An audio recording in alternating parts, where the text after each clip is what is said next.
Bonjour à tous, direction Alès, dans le Gard pour la 8e édition du 24MX Alès-Trem. Le hard enduro est à l'honneur, tout ce qui se fait de plus dur en moto tout-terrain est rassemblé sur ces pistes. Les experts de la discipline ont répondu présent. Mario Roman, le recordman de victoire, remet son titre en jeu. Manuel Lettenbirler, le champion du monde de hard enduro 2022 est de retour. Wadiang, le sud-africain qui court après une victoire, ou encore la jeune génération avec Théodore Kamakchiev, le champion du monde junior de super enduro. Ils sont tous là avec une première entrée en matière. La spéciale test du samedi matin, c'est sur l'ensemble d'un week-end que se fera cette compétition. La spéciale test donc que nous voyons actuellement. Il y aura ensuite le Minerva Prologue. Et le 24MX Alès-Trem se conclut par une longue journée entre forêts, sentiers, pierriers. Tout est rassemblé pour que ce soit dur, difficile. Une vraie aventure s'offre à l'ensemble de ces pilotes. Alors on voit les meilleurs, ça semble facile, ça passe tranquillement. Mais pour d'autres, la chute sera au rendez-vous. Ce sont des passionnés de grands pilotes moto qui se sont rassemblés. Ils sont plus de 500 à s'être inscrits. Et cette course a un succès phénoménal maintenant puisqu'il n'a fallu qu'1h27 pour clôturer les inscriptions. On voit ici Alfredo Gomez qui avait remporté l'an passé le Minerva Prologue. Le but de cette spéciale test, réunir les 100 pilotes les plus rapides pour les emmener ensuite direction Alès.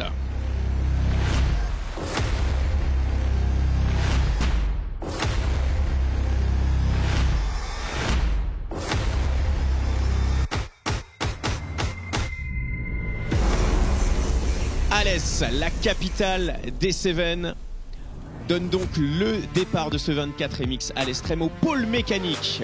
Le pôle mécanique qui toute l'année rassemble différentes disciplines, de l'auto à la moto.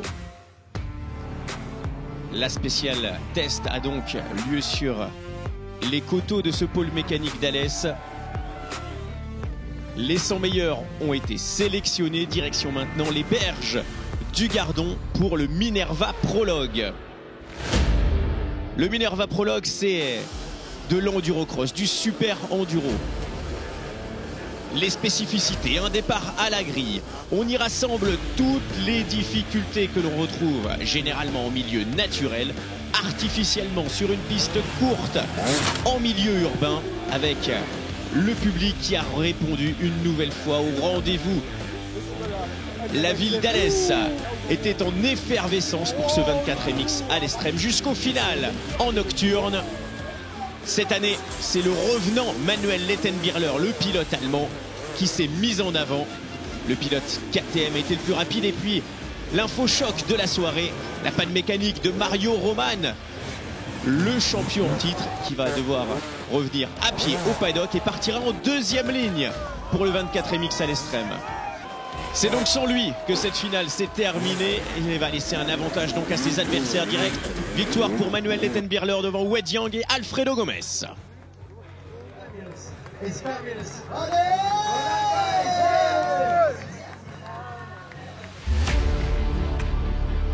Mercoirol. Il est 8h du matin. Les pilotes arrivent pour une course et une journée folle.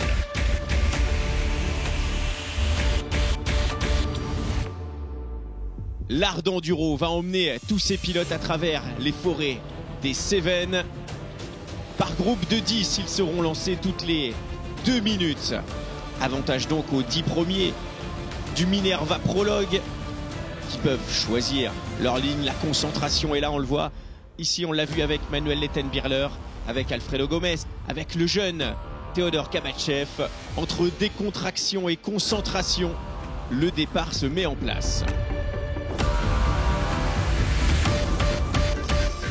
Le public est venu encourager ces stars de la moto tout-terrain. À 10h exactement, le départ est lancé pour plus de 7 heures de moto. Et le meilleur départ est réalisé par le pilote Sherco Wadiang, qui arrive le premier au premier virage rapidement suivi par Manuel Lettenbirler. En deuxième position, et Theodor Kabakchev qui prend très rapidement la troisième place. Dans cette catégorie pro, on part pour 3 tours au total. Il y a différentes catégories sur ce 24 MX à l'Estrême. La catégorie pro, 3 tours qui vont être de plus en plus difficiles. Une catégorie nationale, ils ont les plaques rouges, la catégorie bleue pour les plus de 40 ans et une catégorie verte pour les jeunes, moins de 20 ans.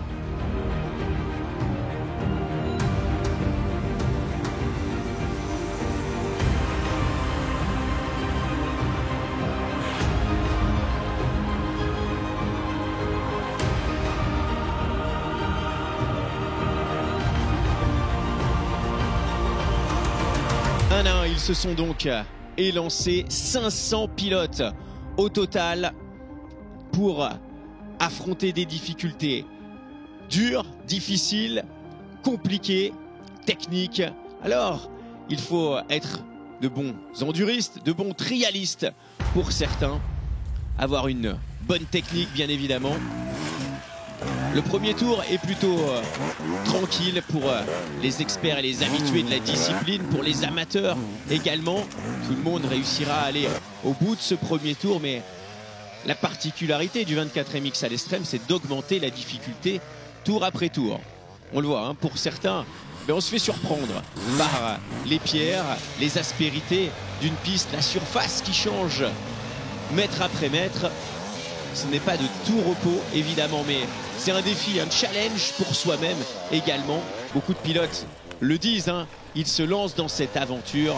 C'est pour un combat personnel, pour essayer d'aller au bout déjà. C'est déjà la première victoire. Alors la victoire, elle va se jouer forcément entre les stars de la discipline, les pros qui vraiment réussissent des exploits sur ces pistes. On a vraiment l'impression de les voir surfer sur les pierres, sur la terre, et pourtant ça reste difficile. Manuel Lettenbirler qui a pris l'avantage sur Wadiang dans le premier tour. Theodor Kabakchev qui s'accroche, et juste derrière avec le numéro 6, on va retrouver Michael Walkner. Les pilotes amateurs sont là également. On les voit entre galère, entraide. Et puis cette machine venue d'un autre temps, la 125 XLS Honda, préparée par Black Yak. Là aussi, on voit un pilote méritant, c'était Thibaut Passé qui s'est lancé dans l'aventure à l'Estrême avec son XLS. Voilà, ça réunit forcément des passionnés, ça réunit des fans de moto qui se lancent dans une incroyable aventure. On le voit ici avec son numéro 9, c'est Matthew Green, la nouvelle génération. Si on a eu l'habitude sur le 24 MX à l'Estrême d'avoir des références de la discipline, les premiers événements avaient été remportés par Johnny Walker. Graham Jarvis avait inscrit son nom également au tableau des vainqueurs. Mario Roman à 3 reprises, et notamment ces 2 dernières années. Eh bien, il y en a beaucoup qui frappent à la porte maintenant, qui ont envie d'inscrire leur nom aux plus grosses épreuves d'art d'enduro, notamment Theodor Kabakchev, Michael Walkner, Matthew Green, on l'a vu. Côté français, on aura Fabien Poirot qui s'illustre comme chaque année. Allez, on le voit ici sur cette série de Pierrier. C'est physique, c'est difficile, mais c'est ce que l'on vient chercher sur le 24 MX à l'Estrême. Ce premier tour n'aura pas mis à mal les grandes stars de la discipline, avec Manuel Lettenbirler, le champion du monde en titre, qui va emmener toute la horde de participants, avec derrière lui Wadiang, le Sud-Africain, qui ne le lâche pas d'une miette, et Theodor Kabakchev qui veut prendre le rythme des leaders de cette compétition, des habitués du 24 MX à l'Estrême.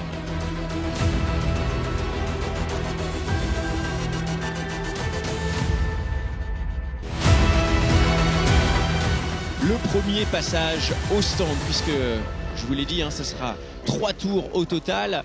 Et entre chaque tour, on passe au stand. Le premier à arriver, c'est Manuel Nettenbirler, le pilote allemand, accueilli par son papa, ancien pilote star de la discipline également. On change de lunettes pour avoir une visibilité parfaite. On fait le plein de la machine. On est assez concentré. Vous voyez, il n'y a pas beaucoup d'échanges. Il sait ce qu'il a à faire, Manuel Nettenbirler. Wei-Jiang chez Sherco, ça a été rapide également. Et on attend maintenant Mario Roman qui lui est parti en deuxième ligne. C'est la grosse question de cette matinée. Mario Roman, où est-il? Qu'en est-il du pilote espagnol? Le voici, le numéro 1, avec une panne mécanique la veille.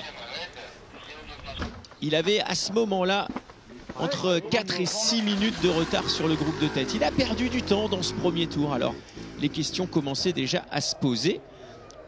Mario Roman allait-il réussir à rattraper les leaders, et notamment cet Allemand, Manuel Nettenbirler.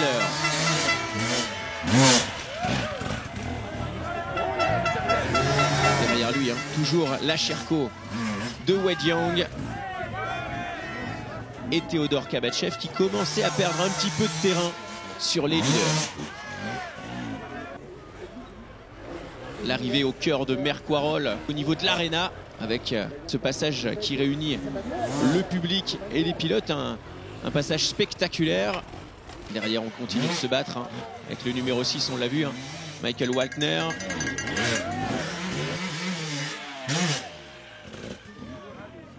Matthew Green également avec son numéro 9, le pilote sud-africain. Et le français, le numéro 5, Fabien Poirot, ça passe impeccable. Et rapidement, Mario Roman revient sur ce premier groupe qui était parti 2 minutes avant lui au départ.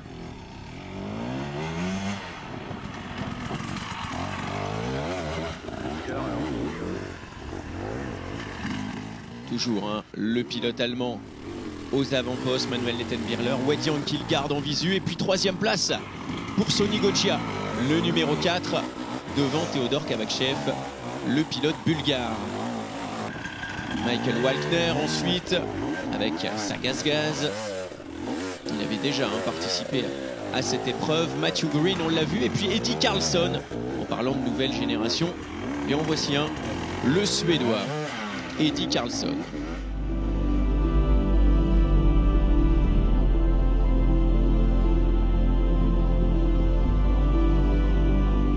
Cette épreuve nous permet également de découvrir de magnifiques paysages autour d'Alès, autour de Mercoirol et des communes environnantes.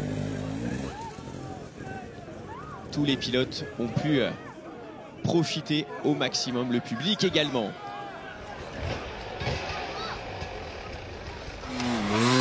Voilà, après plusieurs tentatives, ça passe parce que c'est ça aussi l'Alès-Trem, de nombreux pilotes amateurs qui se lancent dans une aventure incroyable. Alors ça passe ou pas, c'est difficile ou pas. Pour certains ça semble simple, pour d'autres c'est une journée compliquée. Mais c'est aussi pour ça qu'ils sont là, pour se défier, pour se tester. En tout cas, c'est toujours sous les encouragements d'un public qui les emmène et qui les emmène au bout de cette aventure. Voilà, peu importe la manière, il faut que ça passe. Et il y a eu quelques pirouettes assez exceptionnelles, quelques figures de freestyle improvisées. Devant, pas d'improvisation justement pour les leaders qui roulent ensemble. Manuel Nettenbirler qui n'arrive pas à faire la différence face à Wei-Jiang qui le colle, qui le suit. 3e position toujours pour Sonny Gogia. Theodor Kabatchev est un petit peu plus loin. Avec son numéro 9, c'est Matthew Green. Le numéro 14 ici, c'est Hugo Crozet, le pilote français.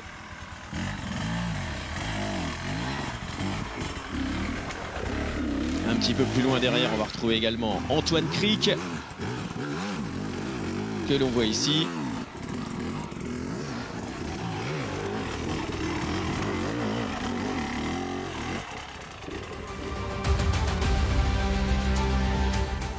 Chez nos Français, hein, on se souvient des noms comme Yannick Marpinard, Tom Pastel, Paul Bury, qui étaient présents sur l'épreuve cette année, mais en tant que track manager. Allez, devant, toujours les deux leaders inarrêtables. C'est derrière que ça se bouscule avec le passage ici de Michael Walkner sur Sonny Goggia.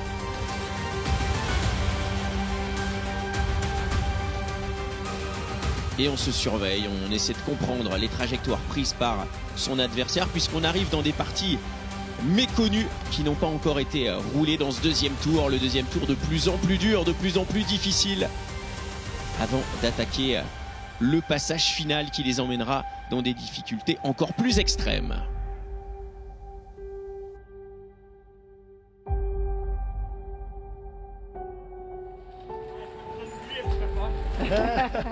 Et la fatigue qui s'accumule, on l'a vu ici, hein, dans ce passage cool d'un pilote amateur, avec le public qui se laisse aller avec quelques commentaires, mais toujours dans la bienveillance, dans le bon esprit. Wadiang, lui, a pris la tête de la compétition.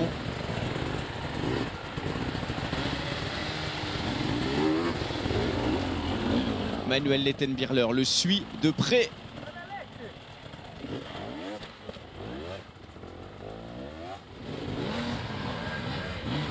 Toujours la lutte entre Sonny Goggia et Michael Walkner pour la 3e place.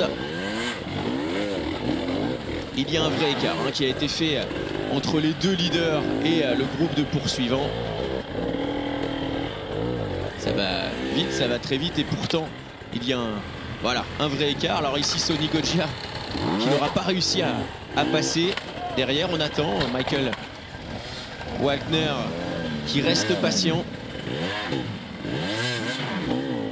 Retour avec le groupe de tête, Wadiang, Lettenbirler, où là ça semble facile, ça passe avec une facilité déconcertante, et on les voit, les pilotes amateurs, ils sont sur le côté, ils regardent. Mais c'est important de voir les deux côtés, et c'est ce qui vous montre et vous prouve la difficulté de cette épreuve.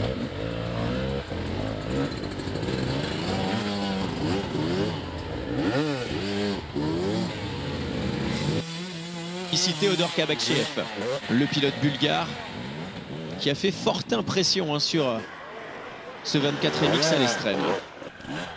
Et oui, quand c'est pas Goggia, c'est Walkner qui fait une erreur, et ça permet à Sonny Goggia de passer.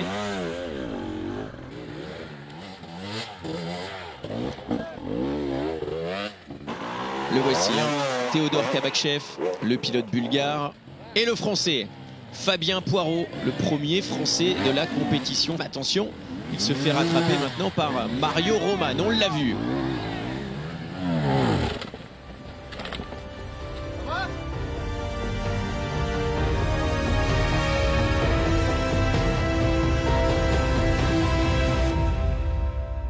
Troisième et dernier tour maintenant réservé aux pilotes professionnels. Alors si les tops, les pros sont partis dans leur 3e tour, les amateurs, eux, vont en conclure avec cette épreuve, puisqu'ils ne feront que 2 tours. Wadiang, avec sa Sherco, toujours à la lutte derrière Manuel Lettenbirler. On arrive sur les difficultés les plus compliquées de cette épreuve.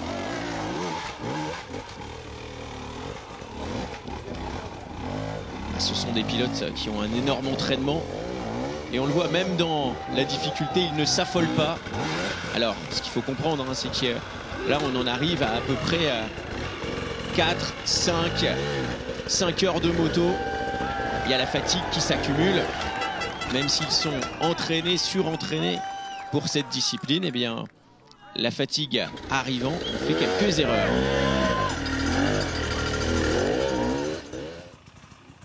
Il faut savoir rester concentré, serein également.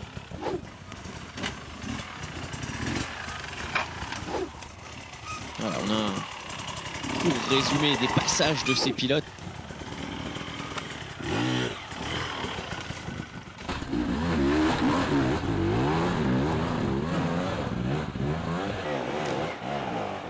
On les voit ici.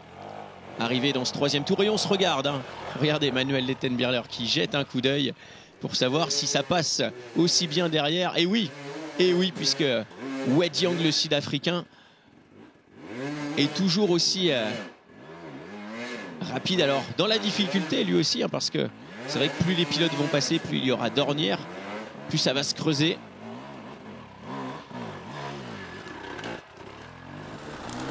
Il y en a qui ne sont pas au bout de leur surprise, au bout des galères pour certains. Alors si l'enduro, hein, nous permet de découvrir des paysages fantastiques, il est important de rappeler qu'il est interdit de passer, de repasser sur les chemins du 24 MX à l'extrême, puisque le hors-piste est tout simplement interdit, sauf autorisation préfectorale pour une compétition. Et c'est bien sûr le cas de cette épreuve, le 24 MX à l'extrême, qui met tout en œuvre pour vous offrir une course incroyable.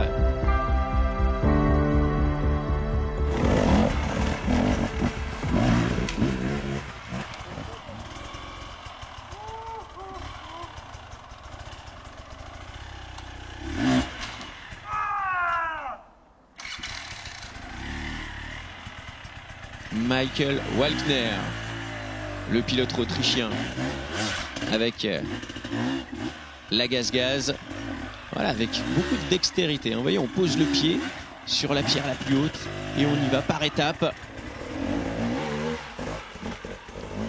Celui qui les inquiète justement, c'est lui, Mario Roman, l'Espagnol, parti 2 minutes après ses adversaires, n'aura pas réussi à rejoindre les leaders, mais est en train de rejoindre le podium dans ce dernier tour.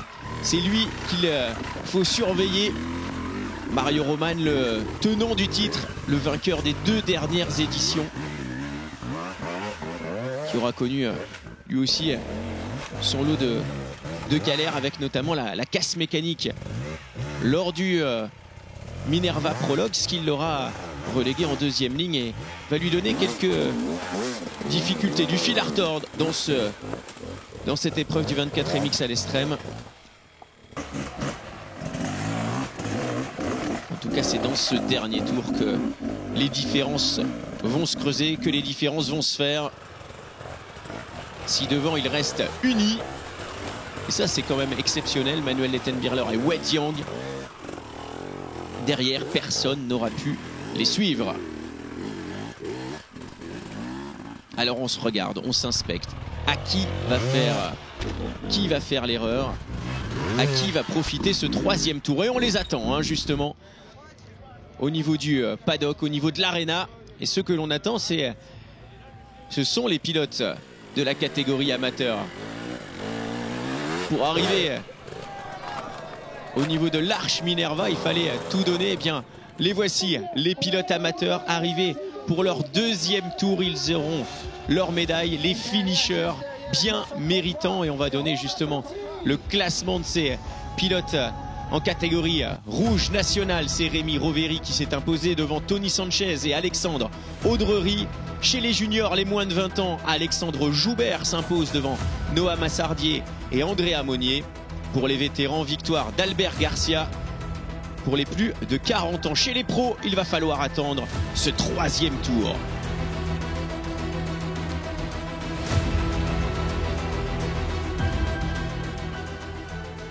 Ce 3e tour, hein, qui va révéler les pilotes, qui va les mettre également en difficulté. Alors, est-ce que ce sera en 2023 Manuel Lettenbirler ou Wade Young? Aucun de ces pilotes n'a encore gagné le 24 MX à l'extrême. Et aucun de ces pilotes n'a reconnu la piste, hein. Il faut le savoir. Si certaines difficultés, si certains points chauds ont été montrés aux pilotes, le reste de la piste, eh bien, on le découvre quand on est sur la moto. Allez, ce passage bien connu du 24 MX à l'extrême. Wade Young qui fait une erreur ici, on le voit. Ce qui va permettre à Manuel Lettenbirler de recoller. Ce que l'on voit, hein, c'est que le public n'aide pas, hein, les pilotes. Ils sont seuls au monde, face à eux-mêmes, face aux difficultés du 24 MX à l'extrême. Et déjà à ce moment-là, Manuel Lettenbirler avait quelques secondes de retard qui se sont transformées en minutes au fur et à mesure de ce troisième tour. À partir de là, Wade Young va faire une vraie différence et Manuel Lettenbichler va accumuler les erreurs.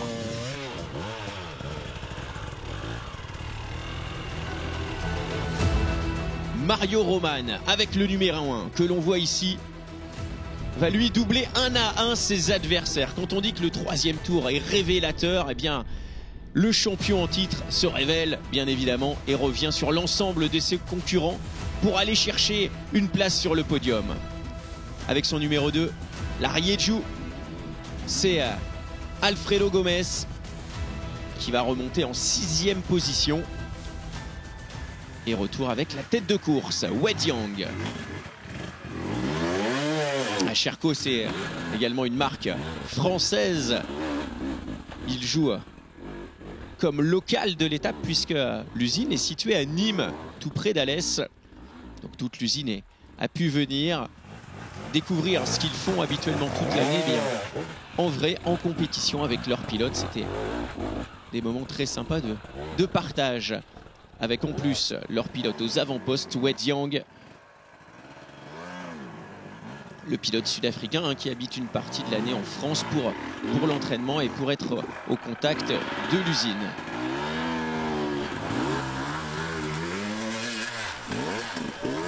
Allez, ça passe sans encombre pour Wade Young. Derrière, pour Manuel Lettenbichler, on sent bien la fatigue qui s'est accumulée et puis les erreurs à répétition qui ne vont plus lui permettre d'être au contact de Wade Young. Il est à plus de 7 minutes du leader à la fin de ce troisième tour. Le 24 MX à l'Extrême. Cette année, c'est également l'épreuve d'ouverture du Hard Enduro European Challenge. Une nouvelle série de 5 courses qui rassemble les plus grosses épreuves d'Hard Enduro en Europe. Ça y est, il en avait rêvé. Avec une avance considérable maintenant au coucher de soleil. Après 7 heures, 14 minutes et 27 secondes de course, Wade Young rejoint l'arrivée et remporte sa première victoire au 24 MX à l'Extrême avec les encouragements et les félicitations d'un public venu en masse. La victoire 2023, c'est pour Wade Young. Je n'ai pas arrêté dans le dernier tour, je n'ai pas arrêté d'attaquer. J'étais à fond tout le temps. J'ai essayé d'aller le plus vite que je pouvais, quelquefois un peu trop rapide dans certaines sections. Et puis je suis arrivé sur une grosse montée, j'ai tenté de gagner du temps à ce moment-là, et c'est là que j'ai créé l'écart. J'ai vraiment adoré. À la deuxième place et plus de 7 minutes derrière, on retrouve le champion du monde en titre avec style, l'Allemand Manuel Lettenbichler.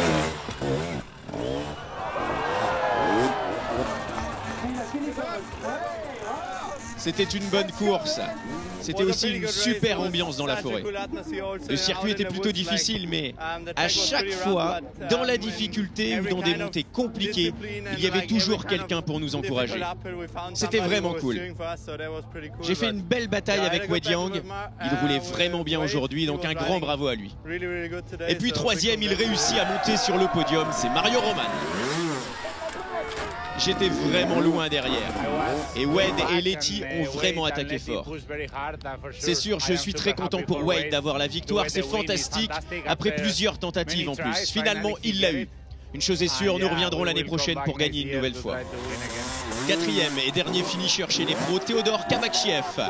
La 8e édition du 24 MX à l'Extrême se conclut. 500 pilotes qui auront véhiculé des valeurs fortes du sport, le dépassement de soi, l'entraide, le courage. Ils sont tous à féliciter. Le Welcome TT et ses bénévoles ont fait un travail extraordinaire pour nous offrir une épreuve mémorable. Wade Young remporte sa première victoire au 24 MX à l'Extrême. Rendez-vous maintenant en 2024 pour continuer l'aventure.